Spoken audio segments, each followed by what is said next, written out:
لہجے میں بیان پیش فرما رہے تھے. اب آخر میں استاد العلماء حضرت علامہ مولانا شیخ الحدیث استاد محترم حضرت علامہ مولانا غلام جیلانی اشرفی دامت برکاتہ عالیہ اپنے خصوصی بیان سے ہم سب کو مستفید فرمائیں گے. آپ تمام حضرات نعروں سے استقبال کیجیے. نعرہ تکبیر، نعرہ تکبیر، نعرہ رسالت، نعرہ رسالت، نعرہ حیدری. علماء اہل سنت تشریف رکھیے. نحمده ونصلي ونسلم على رسوله الكريم أما بعد فأعوذ بالله من الشيطان الرجيم بسم الله الرحمن الرحيم ولنبلونكم بشيء من الخوف والجوع ونقص من الأموال والأنفس والثمرات وبشر الصابرين. صدق الله مولانا العظيم وبلغنا رسوله النبي الكريم رؤوف الرحيم عليه الصلاة والتسليم. فقد قال الله تبارك وتعالى في شان حبيبه إن الله وملائكته يصلون على النبي يا أيها الذين آمنوا صلوا عليه وسلموا تسليما. اللهم صل وسلم على سيدنا ومولانا محمد وأصحاب سيدنا ومولانا محمد معدن الجود والكرم وعلى آله وأصحابه وبارك وسلم صلاة وسلاما عليك يا سيدي يا رسول الله. اللہ سبحانہ و تعالی کی حمد و ثنا نبی پاک صاحب الاولاد صلی اللہ تعالی علیہ وسلم کے دربار گوہر بار میں ہدیہ درود و سلام کے بعد آج کی یہ محفل و مجلس آپ سن رہے ہیں کہ سید قمر الہدی شہید کی ایصال ثواب کے لیے ہے، ان کے چہلم کے سلسلے میں ہے، ان کی یاد میں ہے. اس محفل و مجلس کی خصوصیت یہ ہے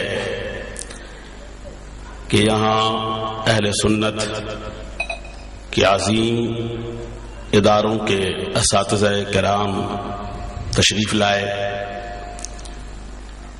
سید صابر حسین صاحب فرما رہے تھے وہ دارالعلوم امجدیہ میں مدرس ہیں اور مفتی ہیں. دارالعلوم نعیمیہ کی نمائندگی حضرت مولانا مفتی وسیم ضیائی صاحب فرما رہے تھے. جامعہ ندرۃ العلوم کی سرپرستی اور ان کی نگرانی، یہاں پر ان کی نمائندگی میں بھی ہوں. مجھ سے پہلے مولانا اختر بلال صاحب تھے، وہ بھی وہاں کے نمائندہ ہیں. اس سے پہلے درس حدیث دے رہے تھے مولانا عبدالقادر صاحب، وہ بھی وہاں کے نمائندہ ہیں. سامعین و حاضرین میں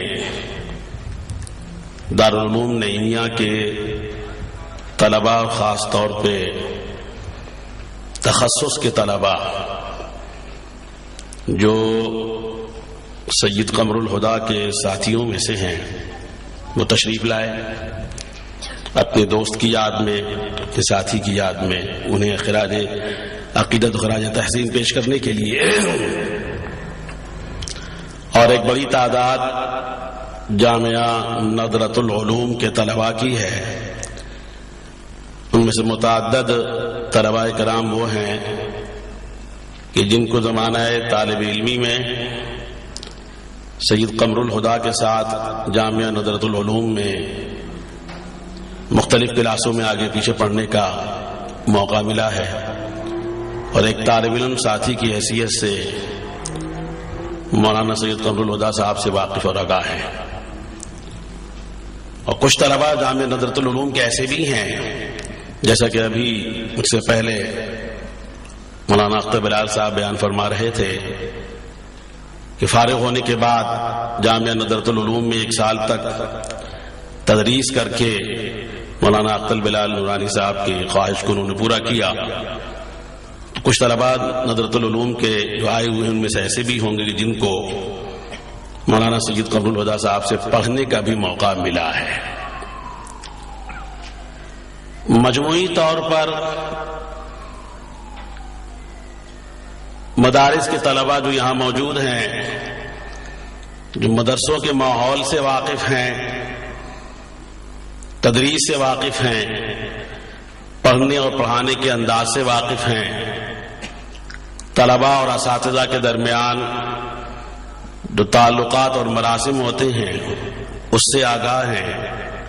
یہ سب اس بات کی گواہی دیں گے کہ بہت کم ایسا ہوتا ہے کہ کسی مدرسے کے کسی طالب علم کو اپنے استاد سے یا 1 سے زائد اساتذہ سے وہ شفقت، وہ محبت، وہ توجہ ملے کہ جو مولانا سید قمر الہدیٰ کو حاصل تھی.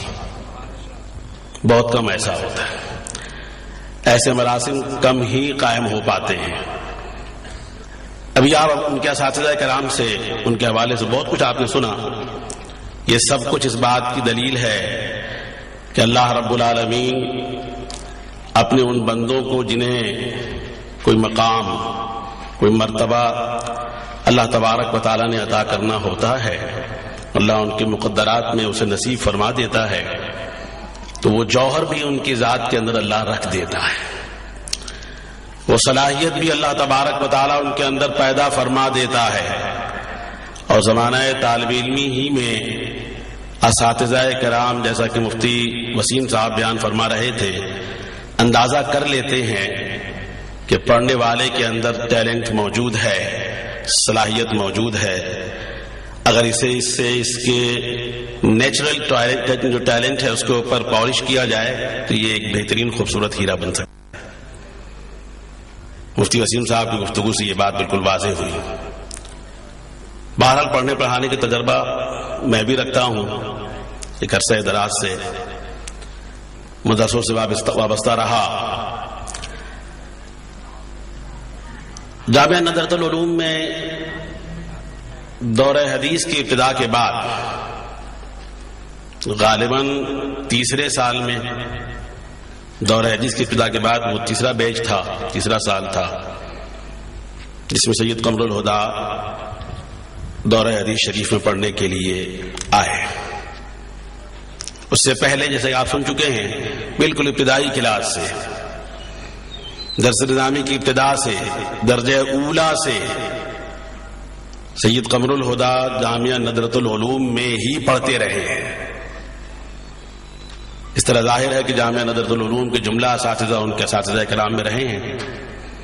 اس میں معروف نام ابھی آپ سن چکے، مولانا اختر بلال صاحب ہیں، ابتدائی اساتذہ میں ہیں.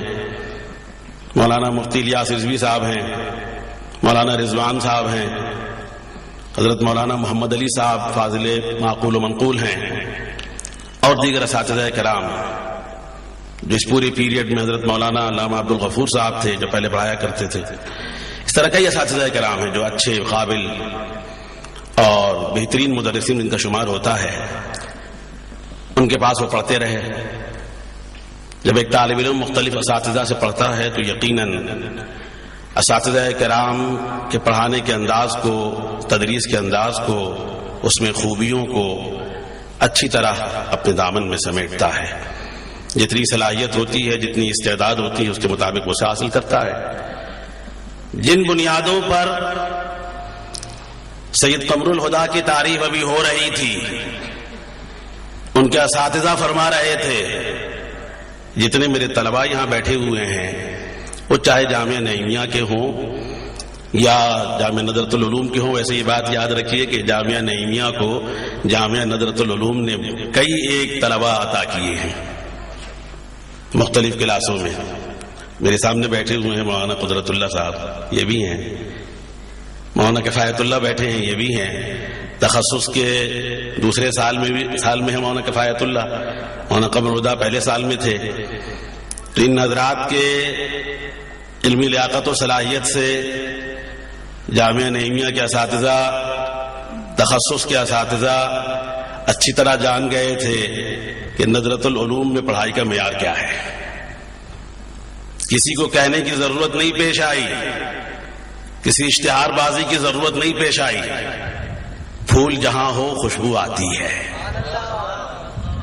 جہاں کام ہو نظر آتا ہے، جہاں تعلیم ہو، جہاں تفہیم ہو، جہاں اساتذہ محنت کریں، جہاں اساتذہ لگن سے تعلیم دیں، ایک ایمیج سامنے ہو، ایک ٹارگیٹ کو اچیو کرنا چاہتے ہوں، طلباء کو کچھ بنانا چاہتے ہوں، اخلاص ہو، للہیت ہو، تو پھر سید قمر الہدیٰ جیسا پیدا ہوتا ہے.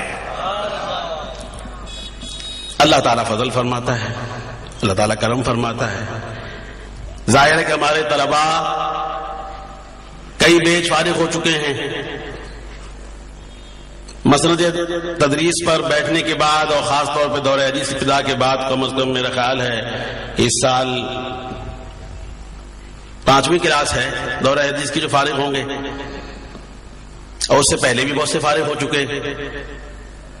اور صرف کراچی میں ہی نہیں، پاکستان کے مختلف شہروں میں گئے، مختلف علاقوں میں گئے. مولانا اختر بلال نورانی اسی طرح جانتے ہیں، ہمارا آنا جانا ہوتا ہے. وہ اپنی جگہ کام کر رہے ہیں، تو وہ جہاں بھی جا رہے ہیں وہ آج خود جامعہ ندرۃ العلوم کا اشتہار بن کر جا رہے ہیں. اسی وجہ سے رغبت ہے، طلباء کی توجہ ہے، اور ماشاءاللہ ادارہ قائم ہے. اللہ تعالیٰ قائم و دائم رکھے. مولانا سید قمر الہدیٰ میرے پاس بھی پڑھتے رہے. میرا خیال ہے کہ کچھ موقوف علیہ کتابیں بھی پڑھی، اور خاص طور پہ دورہ حدیث. پڑھنے والے کے لگن اور اخلاص ہو تو اس کو اپنی کلاس میں اپنے ساتھی بھی بڑے اچھے مل جاتے ہیں. ہمارے طلبہ جانتے ہیں، تخصص والے حضرات بھی جانتے ہیں کہ سید قمر الہدیٰ کو اپنی کلاس میں کم از کم 3-4 ایسے بہترین طلبہ، ذہین طلبہ، لگن سے اور محنت سے پڑھنے والے، انتہائی باصلاحیت انہیں میسر آئے. ان میں سے ایک صاحب ابھی جامعہ نعیمیہ میں ہی تدریس بھی فرما رہے ہیں، غالباً مولانا سید سفیان صاحب. یہ ان کے ساتھی ہم کلاس، دورہ حدیث میں بھی ان کے ہم سبق تھے، ہم کلاس تھے. مولانا اویس صاحب جو پڑھاتے رہے وہ ان کے ساتھ تھے. اس طرح کچھ لوگ اور مولانا کفایت اللہ بھی غالباً ان کے ساتھ تھے. اس طرح اور کچھ ایسے لڑکے تھے، طلباء تھے جو بڑے ذہین، بڑے باصلاحیت. اور ظاہر ہے کہ جب یہ بورڈ کے امتحان میں بیٹھتے تھے تو ظاہر ہے کہ بہترین نمبروں سے پاس ہوتے تھے، ممتاز مع شرف کی پوزیشنیں حاصل کرتے تھے، ہر سال حاصل کرتے رہے. عرض کرنے کا مدعا اور مقصد یہ ہے کہ یہ سارا ماحول پڑھنے پڑھانے کا، صلاحیت و لیاقت حاصل کرنے کا، یہ اللہ تبارک و تعالیٰ کا فضل، اللہ کا کرم یقیناً اپنے ان بندوں پر ہوتا ہے جو اخلاص کے ساتھ پڑھنے کے لیے تیار ہو جاتے ہیں. پھر اللہ تبارک و تعالیٰ آسانیاں پیدا فرما دیتا ہے. میں چاہ رہا تھا کہ کچھ گفتگو کروں، کچھ تقریر کروں، لیکن ظاہر ہے کہ وقت بہت ہو چکا ہے، لہذا اختصار کے ساتھ چند باتیں مزید عرض کر کے اس محفل مجلس کو موقوف کریں گے. اس لیے کہ ظاہر ہے کہ آئندہ کل ورکنگ ڈے ہے، طلباء کو اپنی کلاسوں میں جانا ہے، پڑھائی بھی ہے، اور باقی حضرات جو آئے ہوئے ہیں ظاہر ہے کہ وہ اپنے کاروبار میں، دکانداری میں اور مصروفیات میں مشغول ہوں گے. ایک زمانے میں ڈاکٹر اقبال نے کہا تھا، نہ جانے کیا دیکھ کر کہا، کس ماحول کو دیکھ کر کہا یہ شہادت گہے الفت میں قدم رکھنا ہے، لوگ آسان سمجھتے ہیں مسلمان ہونا. یہ اقبال کا بہت مشہور شعر ہے. یقیناً کوئی پس منظر اس کے سامنے رہا ہوگا، یقیناً ڈاکٹر اقبال نے کسی سماج کو دیکھا ہوگا، یقیناً کوئی پیغام اس شعر سے مسلمانوں کو دینا چاہتے تھے، انہوں نے تو پیغام دیا. یہ اور بات ہے کہ اس پیغام کو ایکسیپٹ کرنے والے، لینے والے